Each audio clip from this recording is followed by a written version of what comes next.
એટલે એ વાત હાશી કે તું ઇનામ જીતી ગયો? હા હાચી વાત છે. કેટલા જીત્યો? 5 લાખ રૂપિયા. તું તો એટલે હા ભણશો ને કઈ રીતે તું એટલું બધું ઇનામ જીત્યો? એમાં એવું છે ને, હું સૂતો હતો તો મને સપનું આવ્યું. એમાં 8 ઘોડા દોડતા હતા તે મેં 8 ગણ્યા. પછી 5 મીંદડા દોડતા હતા એ બીજા 5 ગણ્યા. પછી બીજા 7 શિયાળી આવીને વાહે થયા.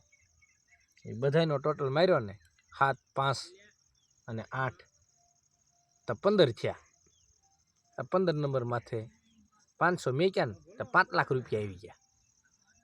5, 7, 8 એટલે એ તો 20 નો થાય.